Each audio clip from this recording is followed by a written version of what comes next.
अस्सलाम वालेकुम मेरे एबटाबाद दे वासियों, कल तुसां नाल एक वादा कीता है कि अज शामी कल दे बारे में एक दुबंग ऐलान करसां। ओए वे कि कल वज़ीर आला KPK दी आमद है जिहड़ी बलदियाती इलैक्शन विच खुला खिलाफ वर्जी है, इलैक्शन रूल की खिलाफ वर्जी है कि इस मौके ते एक सूबे का चीफ मिनिस्टर आके वो बलदियाती इलैक्शन विच असरअंदाज होने की कोशिश करते पे। लिहाजा पाकिस्तान अवामी तहरीक कल महंगाई जिहड़ी इन्हां जुल्में दी कीती दी PTI इस दे खिलाफ, इलैक्शन रूल की खिलाफ वर्जी के खिलाफ, अयूब पुल और कालू मेहरा दा पुल बाईपास न बनने के खिलाफ, कैंट के जिहड़े मसाइल हैं जिहड़े ऐलान किए गए हैं उस पर अमल दरामद न करने के खिलाफ,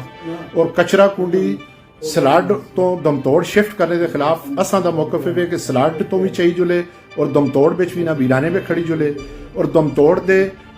हल्के ओरिजिनल लाया जुले, और उसका फीडर जड़ा उस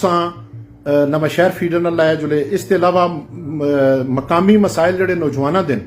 जिन्हें नौकरियां नहीं दित्तियां गईयां, जिन्होंने जुल्म किया गया, कल इंशाल्लाह 11 बजे स्टेडियम रोड तो ही पाकिस्तान अवामी तहरीक के सूबाई सेक्रेटेरिएट तो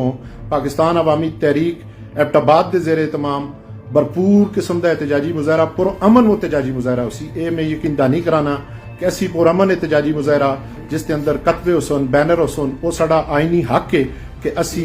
अपना सूबे का जो सरबराह आंदा है उसके सामने अपने रखा। तो उस बिच मेरी तमाम अवामी तहरीक और तहरीक मेरा दीगर विंग्स और आवाम अगे गुजारिश है कि वो लोग के जो पुरअमन एहतजाज में शरीक होना चाहते हैं वो इस मुजाहरे में भरपूर तरीके नाल आके शिरकत करन ताकि इस तहरीके पाकिस्तान तहरीके अजाब की हुकूमत को इस कौम असी निजात दिला सकां और इन्हां दी मुदाखलत असी बंद कर सकां। बहुत बहुत शुक्रिया। मैं अपने मीडिया के एबटाबाद के जितने भी मीडिया के लोग उन्होंने आगे भी मेरी गुजारिश है कि वो इस मेरे बयान अपनी अपनी मीडिया चैनल उत्ते लाउन। बहुत बहुत शुक्रिया।